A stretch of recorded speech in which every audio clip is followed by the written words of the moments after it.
Sea Legs by Frank Quattrocchi. Originally published, Galaxy Science Fiction Magazine, November 1951. Flight Officer Robert Craig surrendered the tube containing his service record tapes and stood waiting while the board process clerk examined the seal. "Your clearance," said the clerk. Craig handed him a battered punch card and watched the man insert it in the reproducer. He felt anxiety as the much-handled card refused for a time to match the instrument's metal contact points. The line of men behind Craig fidgeted. "You gotta get this punched by territorial," said the clerk. "Take it back to your unit's clearance office." "Look again, Sergeant," Craig said, repressing his irritation. "It ain't notched." "The hell it isn't." The man examined the card with squinting care and nodded finally. "It's so damn notched," he complained. "You ought to take care of that card. You can't get on without one." Craig hesitated before moving. "Next," said the clerk. "What are you waiting for?" "Don't I take my 201 file?" "We send it on ahead. Go to Grav 1 desk." A murmur greeted the order. Craig experienced the thrill of knowing the envy of the others. Grav 1. That meant Terra. He crossed the long, dreary room, knowing the eyes of the other men were upon him. "Your service tapes," the next non-com said. "Where are you going?" "Grav 1. Terra," fumbled Craig. "Los Angeles." "Los Angeles, eh? Where in Los Angeles?" Craig muttered, fumbling in his pockets. "No specific destination," supplied the man as he punched a key on a small instrument. "Airlock ahead and to your right. Strip and follow the robot's orders. Any metal?" "Metal?" asked Craig. "You know, metal." "Well, my identification key." "Here," commanded the clerk, extending a plastic envelope. Craig moved in the direction indicated. He fought the irrational fear that he had missed an important step in the complicated clerical process.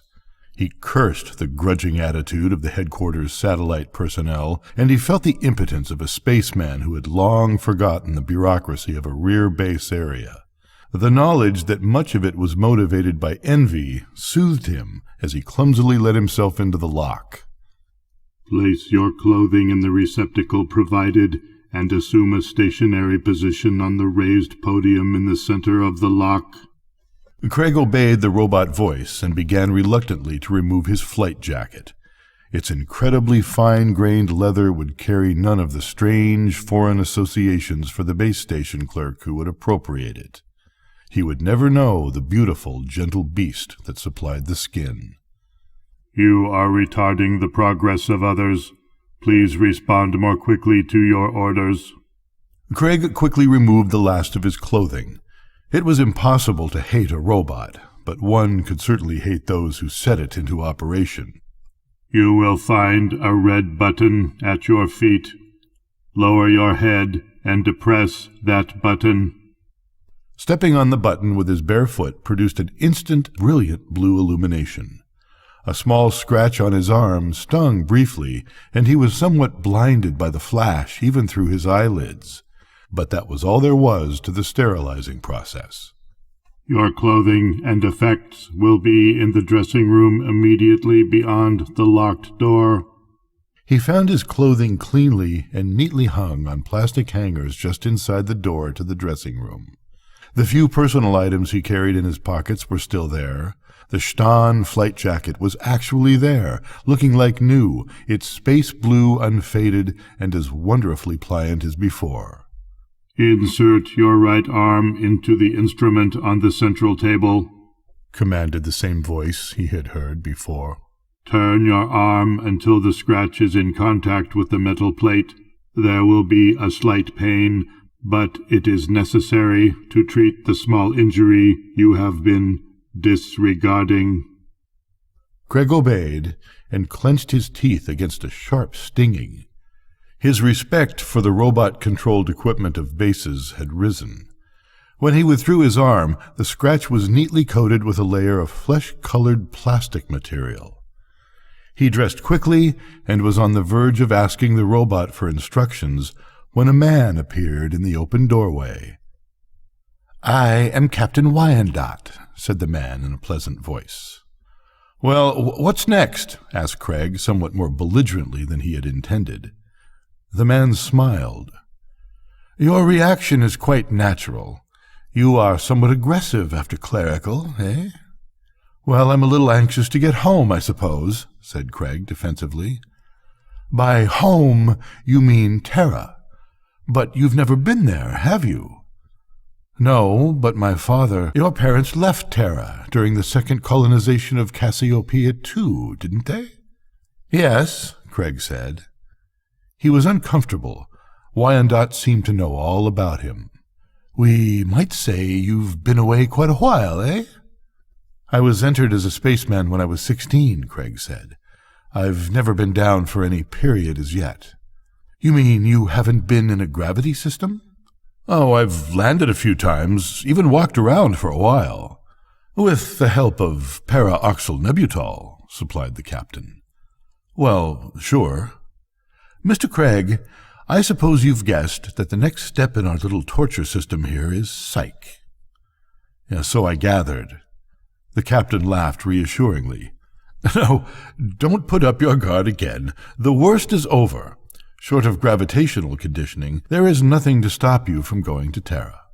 "Sorry, I guess I'm a little touchy. This is my first time." "Quite natural. But it being your first time, in quite a number of ways, I might add, it will be necessary for you to undergo some conditioning." "Conditioning?" asked Craig.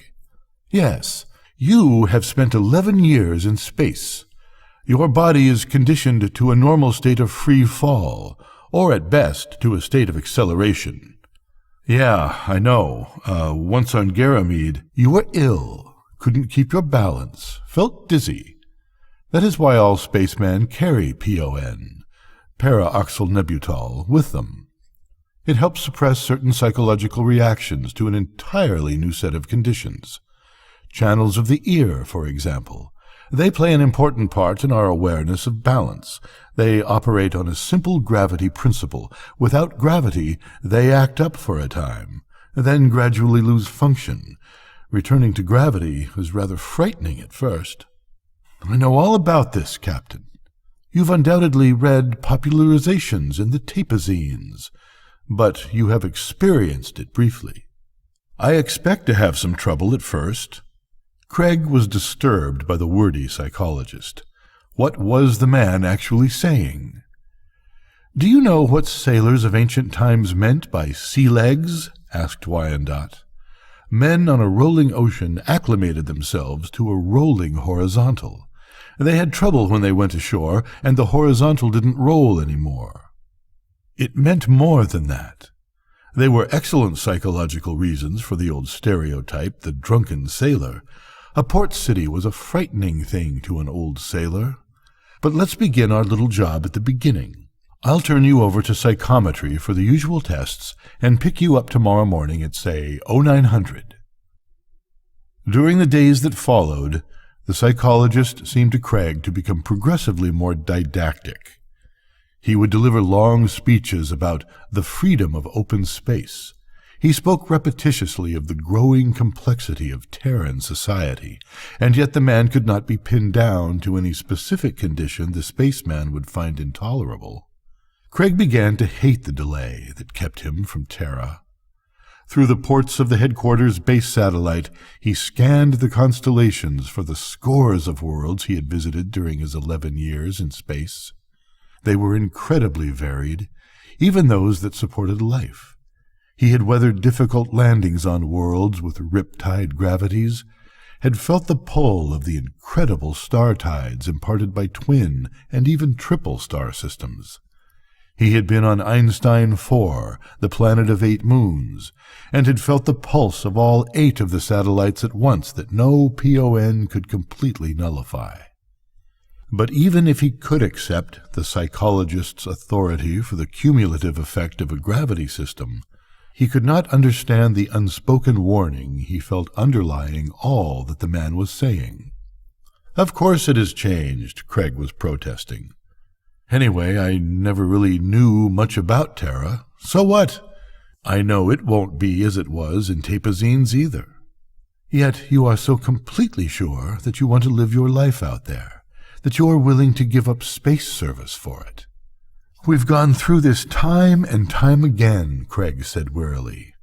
I gave you my reasons for quitting space. We analyzed them. You agreed that you cannot decide that for me, and that my decision is logical. You tell me spacemen don't settle down on Terra, yet you won't or can't tell me why. I've got a damn good job there. You may find that damn good jobs become boring. Okay, so I'll transfer. I don't know what you're trying to get at, Captain, but you're not talking me out of going back. If the service needs men so badly, let them get somebody else. I've put in my time. Do you really think that's my reason? Well, sure. What else can it be? Mr. Craig, the psychologist said slowly, you have my authorization for you to return to Terra as a private citizen of that planet. You will be given a very liberal supply of PON, which you will definitely need. And good luck. You'll need that, too. On the 8th day, 2 attendants who showed the effects of massive doses of PON to protect themselves from the centrifugal force had to carry a man out of the tank. Many others asked to be removed, begged to be allowed to withdraw their resignations. The 12th day is the worst, a grizzled old spaceman told Craig. That's when the best of them want out. Craig clenched the iron rung of his bed and struggled to bring the old man's face into focus.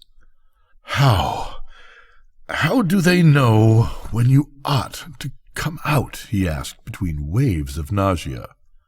Blood pressure. They get to you just before you go into shock. How can they tell? Craig fought down his growing panic. I can't. That strap around your belly. You mean you ain't noticed it? Haven't noticed much of anything. Well, it's keyed to give them some kind of signal. The old man lapsed into silence. Craig wished him to continue. He desperately wanted something to distract his mind from the ghastly conditioning process. Slowly, at first, the lines formed by seams in the metal ceiling to begin to bend. Here it came again. "Old man!" shouted Craig. "Yes, son. They've dropped it down a notch." "Dropped it down?" "Maybe that ain't scientific, but it's the way I always think of it." "Can't they drop it down continuously?" "They tried that a few times, once when I was aboard. You wouldn't like it, kid. You wouldn't like it at all." "How many times do they drop it?" 4 times during the day, 3 at night. 20 days. A nightmare of visual sensations ebbed into Craig's mind. He was vaguely aware of the moans of other men in the vault-like room. Wave upon wave of nausea swept him as he watched the seam lines bend and warp fantastically. He snapped his eyelids shut, only to begin feeling the nightmarish bodily sensations once more. He felt the cot slowly rise longitudinally, felt himself upside down, then the snap of turning right side up once more, and he knew that neither he nor the cot had moved so much as an inch. Craig heard the voices around him, muffled, as though talking through wadding. "Got it bad." "We better take him out." "Pretty bad." "He'll go into shock." "Never make it the 12th.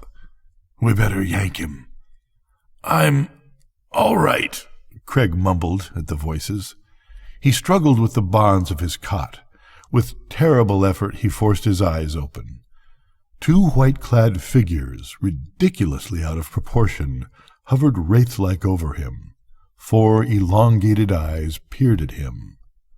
"Attendants coming for to take me home." "Touch me and I'll kick your teeth in," he yelled. "I'm going to Terra. Wish you were going to Terra." Then it was better. Oddly, he passed the 12th day easily. By the 14th day, Craig knew he could stand Grav 1. The whine of the centrifuge's motors had diminished to a low hum. Either that, or they had begun to produce ultrasonic waves. Craig was not sure. Most of the men had passed through the torments of gravitational conditioning.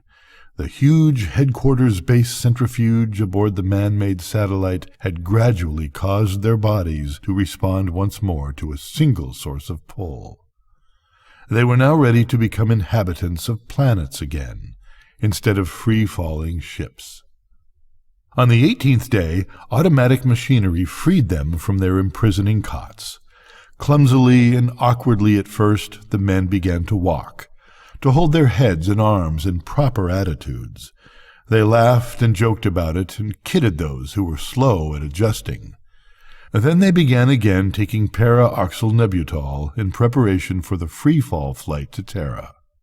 Only one of the score of men in the centrifuge tank remained voluntarily in his cot. "Space article violator," the old man informed Craig. "Psycho, I think. Went amuck with some extraterritorials. Killed a dozen." "What will they do, exile him?" "Not to Shokianti, if that's what you mean. They just jerked his space card and gave him a one-way ticket to Terra." "For 12 murders?" asked Craig incredulously. "That's enough, son." The old man eyed Craig for an instant before looking away. "Pick something to talk about. What do you figure on doing when you get to Terra, for instance?" "I'm going into import. My father was in it for 20 years. "Sure," said the old spaceman, watching a group of young crewmen engaged in an animated conversation. "That's a good job. There's a future to it." "Yeah." Why did he have to explain anything at all to the old space tramp? "Once I get up, I'll probably try to open my own business." "And spend your weekends on Luna." Craig half arose from his cot, jarred into anger. But the old spaceman turned, smiling wryly.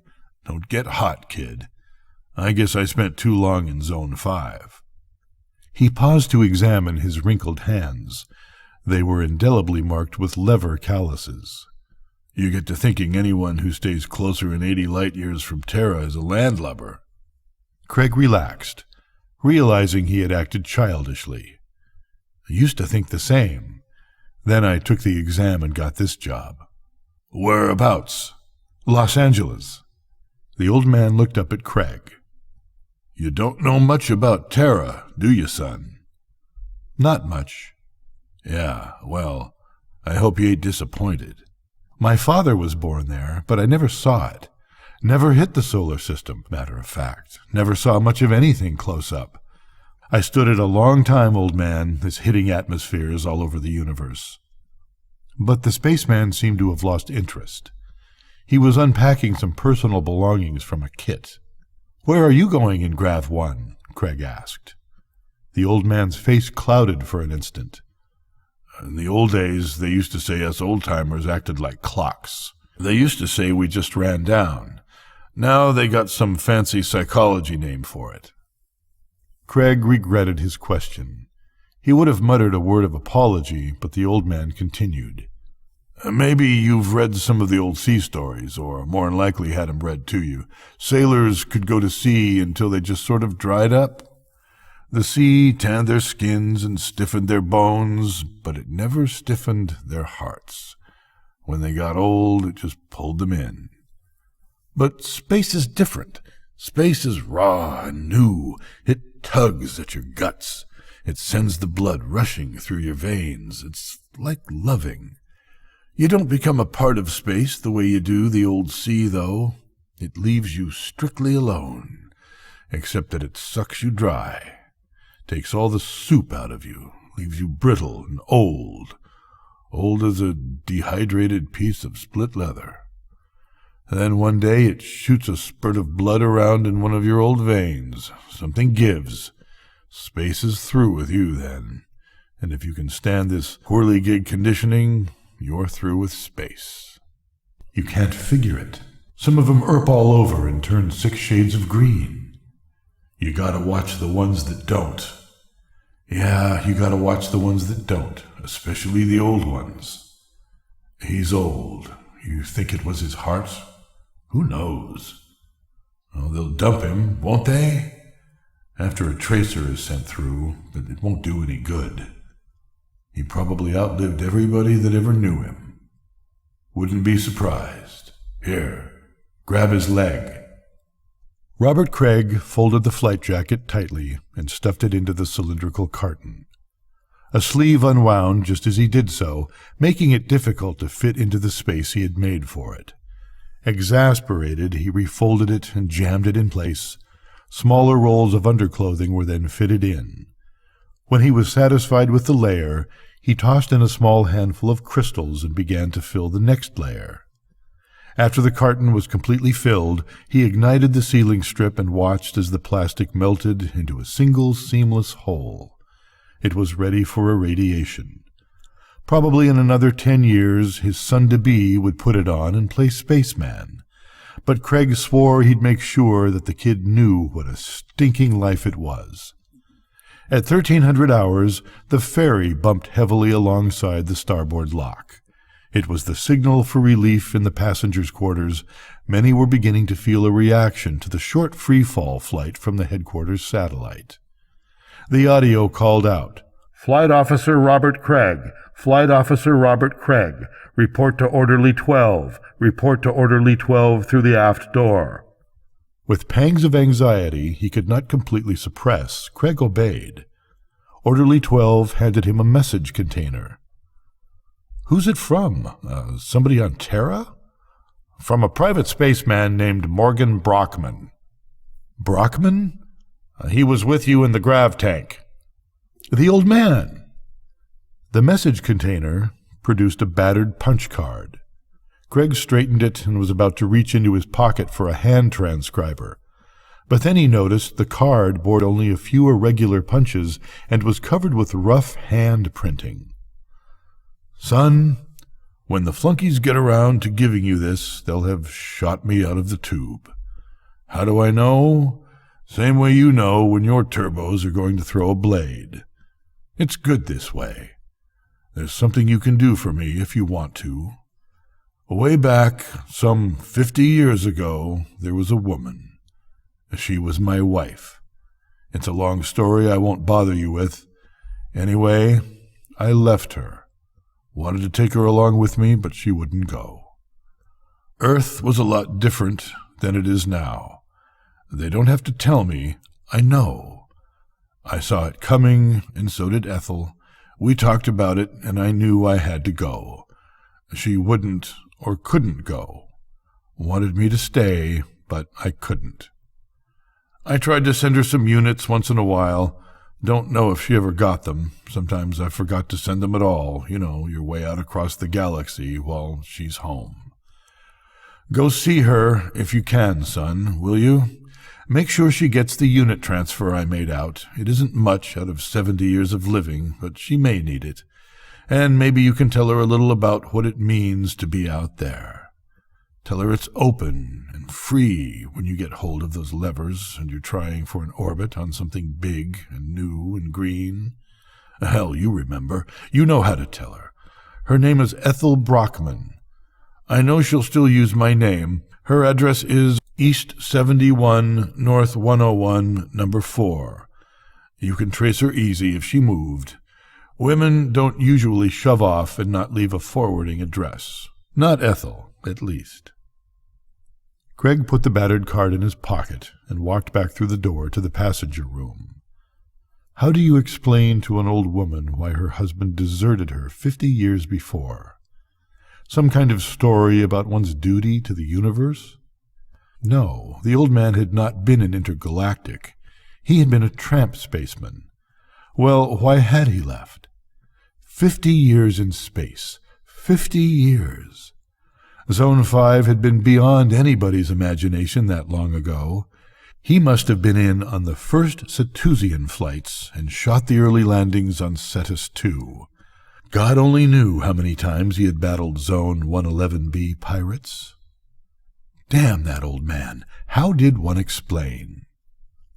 Craig descended the ramp from the huge jet and concentrated on his impressions.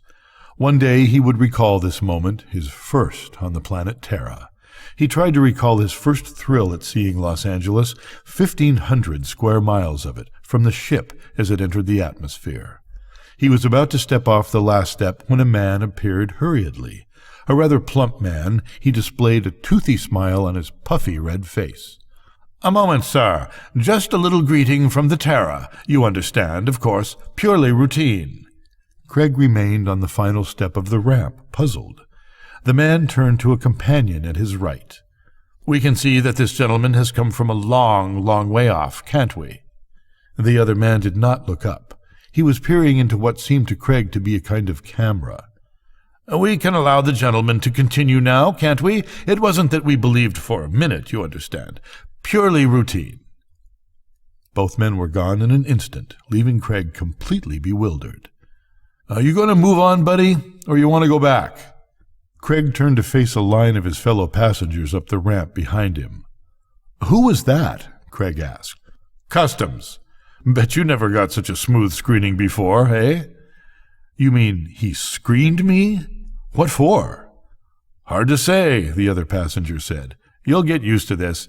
They get it over with quick." Craig made his way toward the Space Administration building.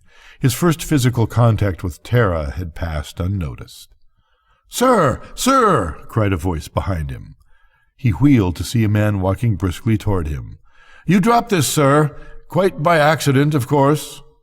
Craig examined the small object the man had given him before rushing off toward an exit. It was an empty PON tube he had just discarded. He couldn't understand why the man had bothered until he realized that the plastiloid floor of the lobby displayed not the faintest scrap of paper nor trace of dirt. The import personnel man was toying with a small chip of gleaming metal. He did not look directly at Craig for more than an instant at a time, and commented on Craig's description of his trip through the city only very briefly between questions. "It's a good deal bigger than I imagined," Craig was saying. "Haven't seen much of it, of course. Thought I'd check in here with you first." "Yes, naturally. Thought you could give me some idea of conditions." Conditions? For instance, what part of the city I should live in. That is, what part is closest to where I'll work." "I see," said the man noncommittally. It seemed to Craig that he was about to add something. He did not, however, but instead rose from the chair and walked to the large window overlooking an enormous section of the city far below. He stared out at the window for a time, leaving Craig seated uncomfortably in the silent room. There was a distracted quality about him, Craig thought. "You are the first man we have had from the intergalactic service," the personnel man said finally. "That so?" "Yes." He turned to face Craig briefly before continuing. "You must find it very strange here." "Well, I've never seen a city so big." "Yes, so big, and also—" He seemed to consider many words before completing the sentence. "And also different." "I haven't been here very long," said Craig. "Matter of fact, I haven't been anywhere very long. This is my first real experience with life on a planet. As an adult, anyway." The personnel man seated himself once more and pressed a button on a small instrument. A secretary entered the office from a door to Craig's left. "Ms. Wendell, this is Mr. Craig. Mr. Craig, my secretary. Mr. Craig will enter Minerals and Metals Zone 5. They exchanged formal greetings. She was a moderately pretty girl of medium height, and to Craig a pleasantly rounded figure. He would have attempted to catch her eye had she not immediately occupied herself with unfolding the legs of a small instrument she was carrying. "This is Mr. Craig's first landing on Terra, Miss Wendell," the personnel man continued.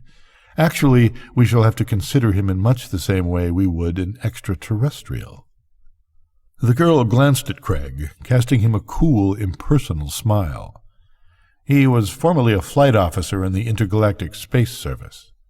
The statement was delivered in an almost exaggeratedly casual tone. The girl glanced at him once more, this time with a definite quizzical look in her brown eyes. 3 complete tours of duty, I believe." 4, corrected Craig. 4 tours of 3 years each, minus a year's terminal leave. I take it you have no identification card? The man asked. The one I held in the service. It's pretty comprehensive. The other turned to the secretary. You'll see that he has assisted in filling his application, won't you?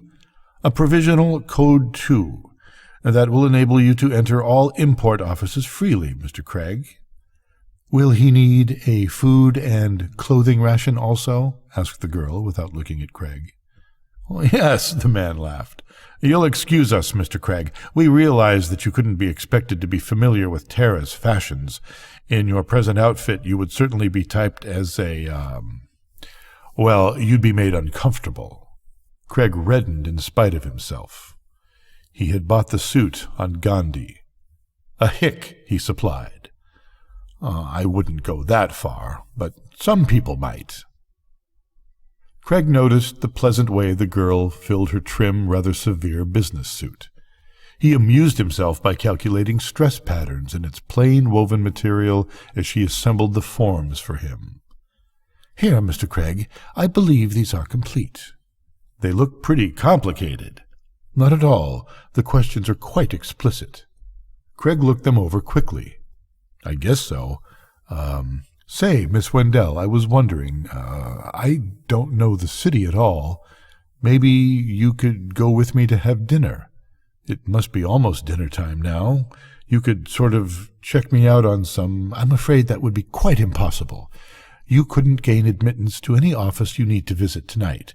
Therefore, it is impossible for me to be of any assistance to you. Oh, come on now, Miss Wendell. There are women aboard spaceships. I'm not a starved wolf. Certainly you are not, Mr. Craig. But it is impossible for me. You said that already. But you can have dinner with me, just company. I'm afraid I don't understand. The Galactic Hotel strove to preserve an archaic tone of hospitality. It advertised a night's lodgings, and it possessed a bellboy. The bellboy actually carried Craig's plastic carton and large file of punch cards and forms to his room. Tired from the long, confusing day, Craig was not impressed. He vaguely wondered if the little drama of the hotel carried so far as a small fee to be paid the bellboy, and he hoped he would have the right size of Terran units in his wallet. Outside the door to the room, the bellboy stopped and turned to Craig. For 5, I'll tell you where it is, he said in a subdued tone. Tell me where what is? You know, the mic. Mike? All right, mister. 3 units, then. I wasn't trying to hold you up. You mean a microphone? Asked Craig, mechanically fishing for his wallet. Sure. They don't put in screens here. Wanted to, but the boss convinced him there aren't any Freedomites ever stay here. Where is the microphone? Craig asked as he found a 10-unit note. He was too puzzled to wonder what he was expected to do with the information. It's in the bed illuminator. You can short it out with a razor blade. Or I'll do it for another 2. Never mind, Craig said wearily. He waited while the bellboy inserted a key into the door and opened it for him. I can get you a Sensatia tape, whispered the boy as they entered. He nudged Craig wickedly. You know what they're like. Yes, said Craig disgustedly. Traffic in the illicit mental image tapes were known far into space, as lonely men had penetrated. Intergalactic considered them as great a menace to mental and moral stability as the hectopiates. Craig wearily got the man out of the room, took a PON pill, and eased himself into the bed. It had been a weird day, and he had not liked it. There was no telling how long it would take him to shake his sea legs, the psychologist had called it. One thing was sure. Terra aggressively went after its strangers. Ushered into the room by a sullen and silent secretary, Craig found himself facing a semicircular table at which there were seated 5 uniformed men. The center man, obviously their superior, rose to greet him. He wore the familiar smile Craig had come to know so well and hate so much. The man was somewhat over 40 years old, short, stout, entirely unpleasant and puffy. Mr. Craig, I believe," he greeted Craig. Since it seemed to be more of a statement than a question, Craig did not answer. He took up a position of more or less military attention at the center of the curved table. "You are Robert Craig," insisted the man. "Yes, I am Robert Craig," he answered, somewhat surprised. The stout man seated himself with a sigh and began to sort through some papers on the table before him. The other 4 men continued to stare at Craig silently until he began to feel uncomfortable and hostile. He stiffened his position of intention defiantly. "You may relax, Mr. Craig," said the first man without looking up. "You aren't nervous, are you?" "No," Craig said, trying to smile. "This is the first time I've been here, and—" He let the sentence trail off, hoping for a sympathetic response, but he did not get it. "Flight officer, eh?" said the man. Then, looking up, he added, "Somewhat unusual to find a vigorous young man like yourself abandoning the space service for a Terran job, isn't it?" "I don't know. Is it? Leaving something behind out there, Mr. Craig?" "No, nothing," Craig snapped. The other man glared at him a full minute. Craig met the stare and realized the considerable power behind the weak face. "You don't like this sort of affair, do you, Mr. Craig?" Craig was forced to look away. "I'm afraid I don't see the necessity," he answered in a controlled voice. "I served the intergalactic service well. My records prove that." "Granted," said his questioner bluntly. "You are a Terran, are you not, Mr. Craig?" "I should think that would be obvious," Craig said, matching the blunt tone. The man rapped the table. "That's enough of your impertinence. You may very well have served the galactic service, but you are on Terra now. Terra, greatest, first of all civilized systems. Intergalactic may very well have to piddle with incompetent savages and wild colonists, but we of Terra assert our supremacy. Remember those words. You may not always find Terra so submissive to Intergalactic as Intergalactic would desire." "Where are your loyalties, Mr. Craig?" demanded one of the other men suddenly. I am a Terran." "But your first loyalty is Intergalactic. Is that right? Is there a distinction?" Craig thought back, thoroughly angry. "Do you wish to be held in contempt of this committee?" asked the first man, leaning forward half out of his chair. "Of course not." "Then you will confine your responses to simple yes and no answers, if you please, Mr. Craig." Craig glared at the man with impotent rage. His head was beginning to ache. He had been many hours without para-oxylnebutol. "Now, Mr. Craig," the first man began in an overly mild tone, "we shall begin again. Please try to restrain your show of emotion. You are here in petition of an identity card of provisional Code 2 type. You maintain that you have never been on Terra before. Indeed, you state that you have never had a political affiliation." "Yes." "What are your reactions to the latest acts of the Liberty Party?" a third man abruptly asked. I have none," Craig answered, after an instant of confusion. "You do not condemn the Liberty Party?" Then you must favor it." "I don't know anything—" "Now then, Mr. Craig," interrupted the head of the group, "the import service report shows that you passed your tests aboard your ship. You were enabled to accomplish this through night study." "Yes." "Yet you maintain in your application that you had considered the space service a career." "I changed my mind." "Oh. You changed your mind. I see." What do you do if they turn down your food ration?" Craig asked the man by his side on the bench.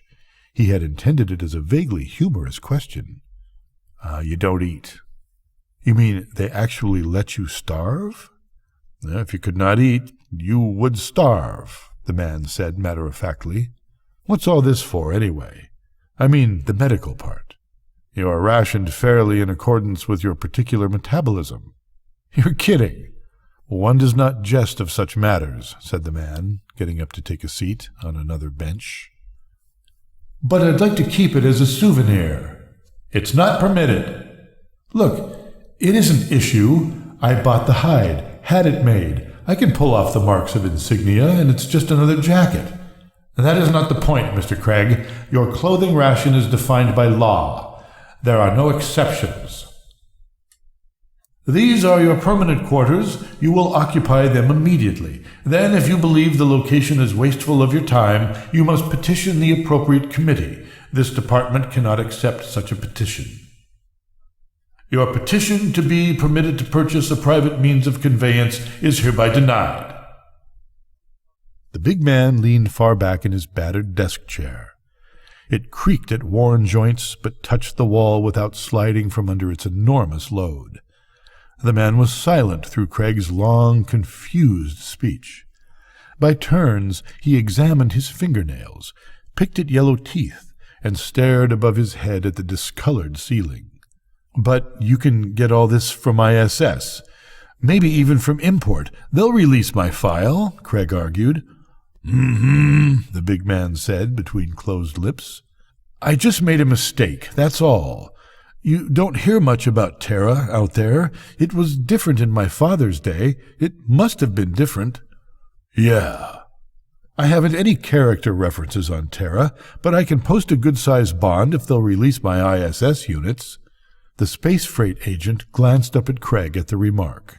Anyway, I can get my units anywhere ISS has a base, Craig continued. I can handle anything up to 15 G's acceleration without a new license. I can go heavier if I get a check ride. The fat man leaned forward in the protesting chair. You got everything, but you can't go. I can't hire you. Why not? Look, kid, Craig, how long you been in? 4 days. I'm still working on my work clearances. 4 days. You try Intergalactic to see if they take you back? Yes. Their hands are tied by the Terran contract. And ours aren't, eh? The man rose from the desk and walked to a water tap. He popped a pill into his gaping mouth and drank from a tin cup. Then he returned to the inadequate chair. So you're a spaceman, flight officer, ex-flight officer. You know how to navigate through 4-star zones and the asteroid belt thrown in. You got a license for 15 Gs, could get 5 more. You got enough brains to pass import's senior routers exam. Still, you ain't got enough sense to come in out of the rain. Craig sat upright in his chair. We get guys like you 2-3 times a day. You're hot, you're big, you're raring to go, but you ain't going nowhere. Craig glared at the big man. I don't know how you got here, Craig. It ain't none of my business. Maybe you did quit honorable, quit to follow your daddy's footsteps. Or maybe you went and burned up a colony somewhere.